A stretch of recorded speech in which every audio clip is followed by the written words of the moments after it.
Hello बच्चों, कैसे हैं आप लोग।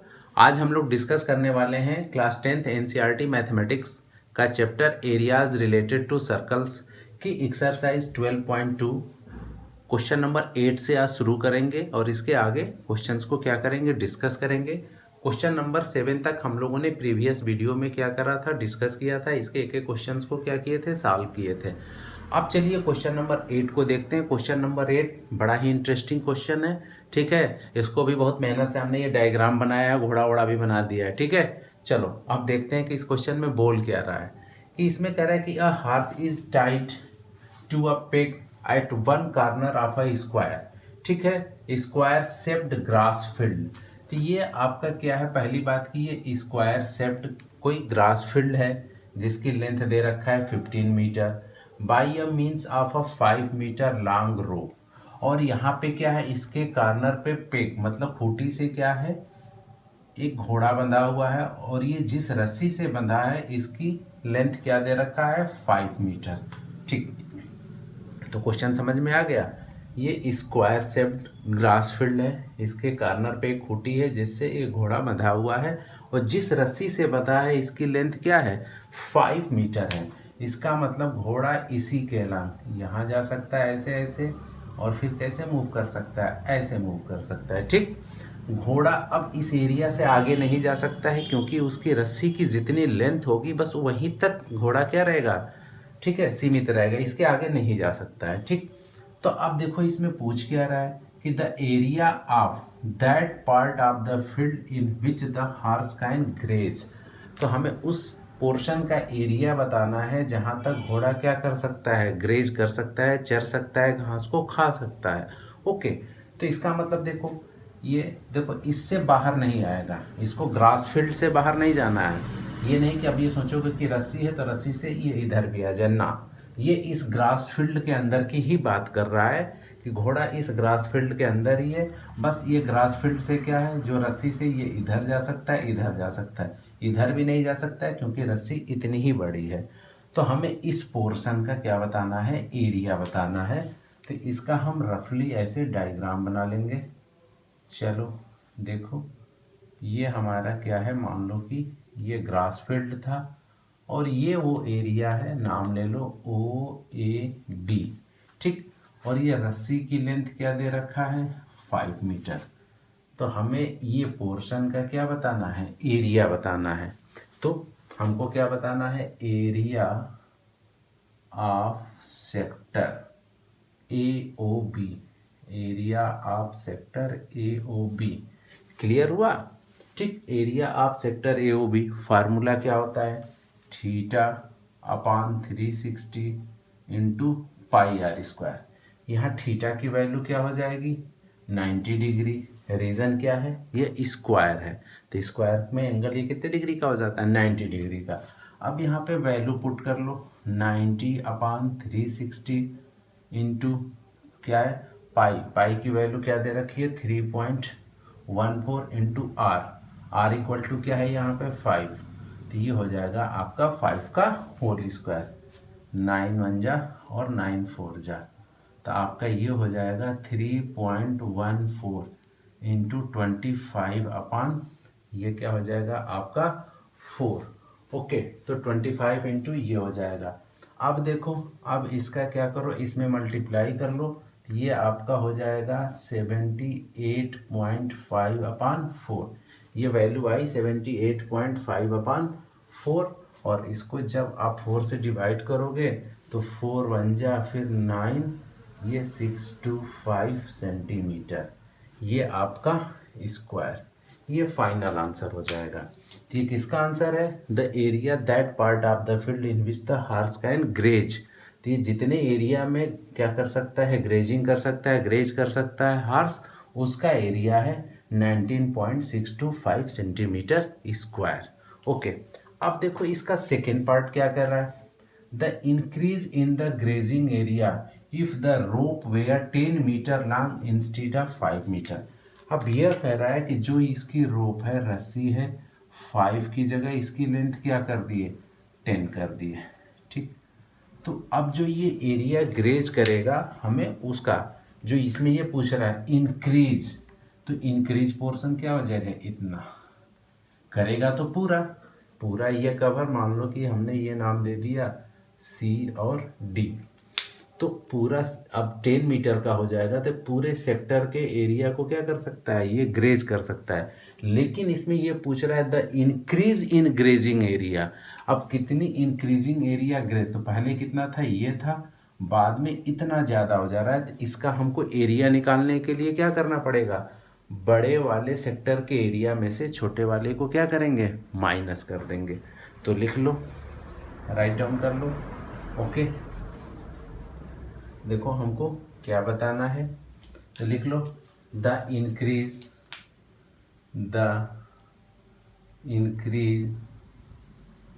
इन grazing,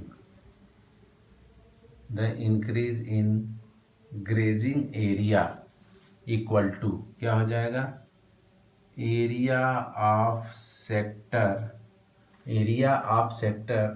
COD minus area of sector AOB। अब देखो दोनों में, अब इसका एरिया क्या हो जाएगा आपका 90/360, एंगल तो सेम ही रहेगा, 90 डिग्री का स्क्वायर है, तो इंटू पाई 3.14। अब यहाँ आर की वैल्यू क्या हो जाएगी 10 का square, minus area of this sector, ये हम निकाल चुके हैं, पहले ही फाइंड आउट कर चुके हैं, 19.625।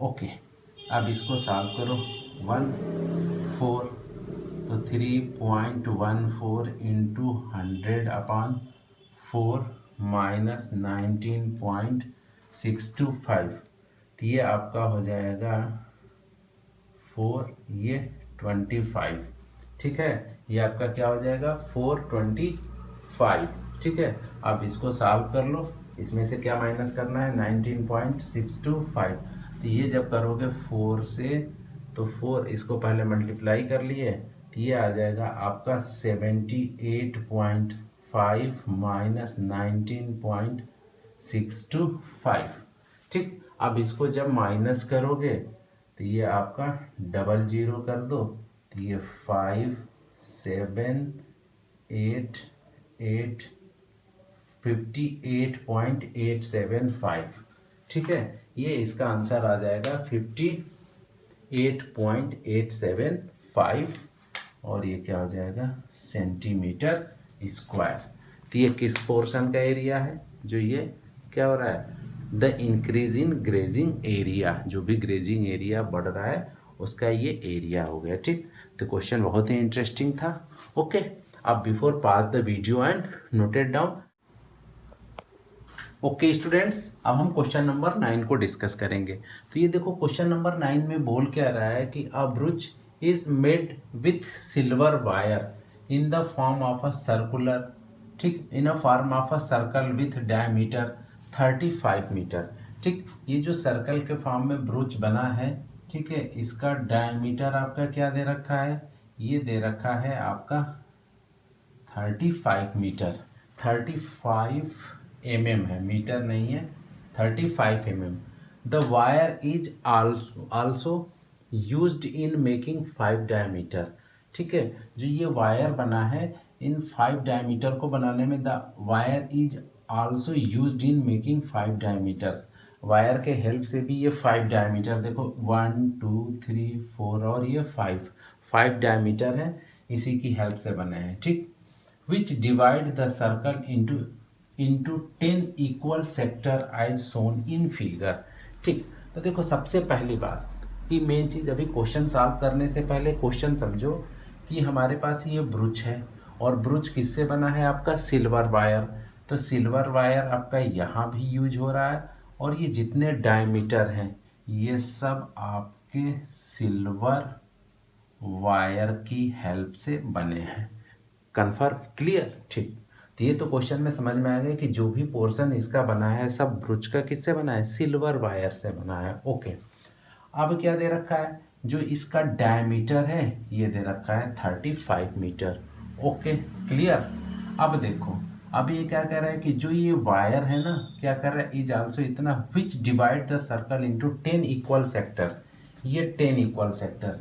तो जैसे आपका ये एक सेक्टर हो गया, ठीक, ये एक सेक्टर हो गया, ये एक सेक्टर हो गया, ये एक होगा, ऐसे ऐसे ये सारे आपके टोटल कितने सेक्टर बने हैं, 10 और इक्वल सेक्टर बने हैं। तो यहाँ से ये एक कंसेप्ट निकल के आएगा कि जो हमारा ये सेक्टर है, ईच सेक्टर के बीच कितने डिग्री का एंगल बनेगा। पहले ये देख लो इस पे टोटल कितने डिग्री का एंगल बनता है, किसी भी पॉइंट पे 360 का। तो एंगल ऑफ, अब ये लिख लो, angle in each sector equal to क्या हो जाएगा आपका 360/10 इक्वल टू 36 डिग्री। ये तो क्लियर हो गया ना कि ईच सेक्टर में कितने डिग्री का एंगल बनेगा, 36 डिग्री का एंगल बनेगा। चलो इतना क्लियर हो गया। अब यहाँ पूछ रहा है कि the total length of the silver wire required. तो यहाँ हम लोगों को पहले क्या बनाना है कि सिल्वर वायर, इसको बनाने में the total length of the silver wire required, इस ब्रुच को बनाने में टोटल कितने सिल्वर वायर के लेंथ की आवश्यकता होगी, उसकी लेंथ बतानी है। तो सबसे पहले ये तो 5 डायमीटर है, तो इसमें क्या करोगे 35 इंटू 5, ये लेंथ एक हो जाएगी, जो इतने डायमीटर के ये बनेंगे। एक डायमीटर की लेंथ क्या है 35, टोटल कितने इसमें है 5। ओके, तो 35 को 5 से मल्टीप्लाई कर दोगे और सेकंड क्या करोगे, ये इसका क्या निकाल लोगे सरकमफ्रेंस, और दोनों को क्या करोगे ऐड कर दोगे, तो ये क्या आ जाएगा total length of the silver wire required. Okay, तो चलो अब लिख लो टोटल लेंथ, ठीक, total length of the silver wire required, ठीक, इक्वल टू, पहले क्या लिखोगे सरकमफ्रेंस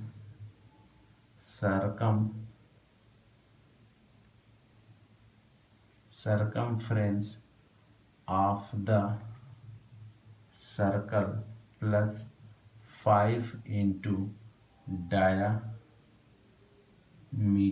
ऑफ सर्कल। ठीक, 5 से क्यों मल्टीप्लाई कर रहे हैं, क्योंकि टोटल 5 डायमीटर बना हुआ है ब्रुच के अंदर।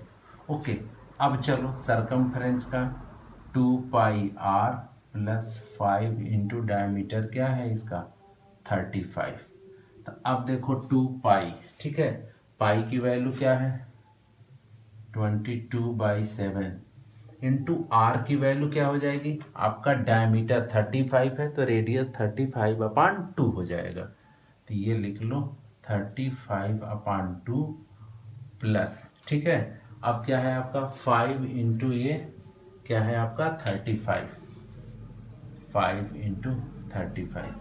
अब इसको आप क्या करो सॉल्व कर लो, सॉल्व करोगे तो 7 5 जा, ठीक, 2 से 2, ये आपका हो जाएगा 110 और प्लस 175, इसको करोगे मल्टीप्लाई तो ये 175 हो जाएगा।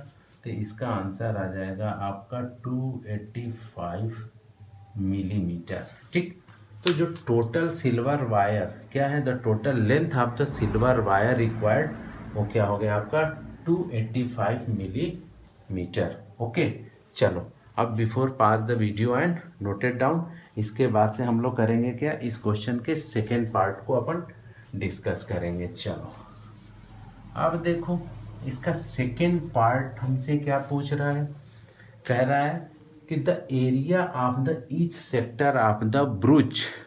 अब एरिया ऑफ ईच सेक्टर, तो मान लो कि हम यही सेक्टर ले रहे हैं, तो यहाँ पे जो एंगल बन रहा है क्या बन रहा है आपका 36 डिग्री फाइंड आउट कर चुके हैं। तो अब लिखो एरिया ऑफ अ सेक्टर क्या होता है आपका फार्मूला θ/360 इंटू πr²। थीटा बोले तो 36/360 22/7 और r की वैल्यू 35/2 का ये होल स्क्वायर। क्लियर, आप देखो ये हो जाएगा 1/10। ये रहा आपका 1/10, 22/7 इंटू 35/2 इंटू 35/2, तो ये हो जाएगा 7 5 जा 5 2 जा, ठीक है। और 5 में इसका क्या करें, 11 से क्या करोगे, मल्टीप्लाई कर लोगे। अब इसका इसमें मल्टीप्लाई कर लो, तो ये आपका हो जाएगा 3 10 जा 50, 350, और फिर इसमें 50 ऐड कर लो, 35 ऐड कर लो, तो ये हो जाएगा आपका 385 और अपान 4, ठीक। 4 से डिवाइड कर लो तो 4 9 जा 36, 2 बचेगा, ठीक। फिर 6 जा और 25 सेंटीमीटर स्क्वायर, तो इसका आंसर आ गया 96.25 सेंटीमीटर स्क्वायर। इसका आंसर क्या आ गया आपका 96.25 सेंटीमीटर स्क्वायर। तो ये क्या हो गया आपका द एरिया ऑफ इस sector of the Baruch. Okay, अब चलो before pass the video and noted down. Okay students, अब हम डिस्कस करेंगे क्वेश्चन नंबर 10 को। तो क्वेश्चन नंबर 10 में क्या करा है कि एन अम्ब्रेला हैज 8 रिप्स। एक अम्ब्रेला है और अम्ब्रेला में जो रिप्स लगी रहती है ना, ठीक, वो टोटल कितनी है, 8 है। विच आर इक्वली स्पेस्ड, जो इक्वल स्पेस मतलब इक्वली दूरी पे क्या हुई है, वो लगी हुई है इक्वल डिस्टेंस पे, ठीक। Assuming umbrella to be a flat circle, umbrella को हम क्या मान लिए कि ये क्या है, वो फ्लैट सर्कल है। ओके, ठीक। To be a flat circle of radius उसका क्या कर दिया 45 सेंटीमीटर। हम अम्ब्रेला का जो ये शेप है, सपोज देख लिए कि ये इस टाइप का बना है, ठीक। और ये किस टाइप का है, ये हमारा जो है सर्कल के टाइप का है, ठीक। और इसका रेडियस जो दे रखा है कितना है आपका, ये हमारा है 45 सेंटीमीटर। रेडियस हो गया 45 सेंटीमीटर। तो find the area between the two consecutive ribs. ये जो है ना दो कॉन्जिक्यूटिव रिप्स, सपोज ये और दूसरा ये, इसके बीच का क्या पूछ रहा है, एरिया, मतलब ये पोर्शन पूरा पूछ रहा है। यहाँ पे जैसे देखोगे ये वाला पोर्शन, ठीक। तो ये पोर्शन क्या बन रहा है आपका सेक्टर, क्या बन रहा है सेक्टर के फॉर्म का, क्योंकि इसने बोल दिया कि अम्ब्रेला क्या है फ्लैट सर्कल के फॉर्म में है और ये इक्वली डिस्टेंस पे है। इक्वल डिस्टेंस का मतलब क्या, जितना एंगल यहाँ बनेगा वही एंगल यहाँ पे रहेगा, वही एंगल सेम जितने भी हैं सबका एंगल क्या होगा, सेम होगा। तो कितने डिग्री का एंगल बनेगा, तो यहाँ पे देखो टोटल कितने रिप्स हैं, 1 2 3 4 5 6 7 और 8 रिप्स है, दे भी रखा है कि ठीक है 8 रिप्स हैज 8 रिप्स। तो इसमें हर टू कंजिक्यूटिव रिप्स के बीच का एंगल क्या हो जाएगा, ये हो जाएगा आपका 360 अपान क्या करोगे 8 से डिवाइड कर दोगे, तो ये आपका आ जाएगा 45। तो इसके बीच का भी दो कंजिक्यूटिव रिप्स के बीच का एंगल कितने डिग्री का होगा, 45। दैट मीन्स यहाँ भी कितने डिग्री का होगा 45, ये भी क्या होगा 45, यहाँ भी आपका क्या हो जाएगा, ये भी आपका 45 होगा, ये भी देखोगे तो क्या हो जाएगा 45। ओके, तो एक्चुअली हमको बताना क्या है, एक सेक्टर का एरिया बता देना है, वही हमारा क्या हो जाएगा फाइनल आंसर हो जाएगा। चलो अब इसको सॉल्व करो। तो सबसे पहले लिखो गिवन, तो गिवन क्या है आपका r इक्वल टू क्या दे रखा है 45 सेंटीमीटर। ओके, अब यहाँ से निकाल लो theta equal to 360 upon 8 equal to क्या हो 45 डिग्री। अभी हमने इसको सॉल्व करा था। अब लिखो area between the to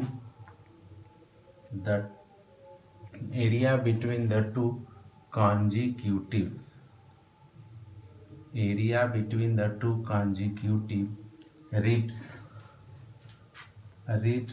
of the umbrella, ribs between the umbrella, ठीक है।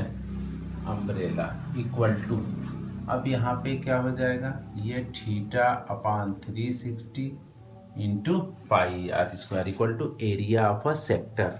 ठीक, थीटा की वैल्यू 45 अपान 360 इंटू 22/7 और आर की वैल्यू क्या है 45 इंटू ये क्या हो जाएगा आपका 45। ओके, चलो अब देखो इसको सॉल्व करो।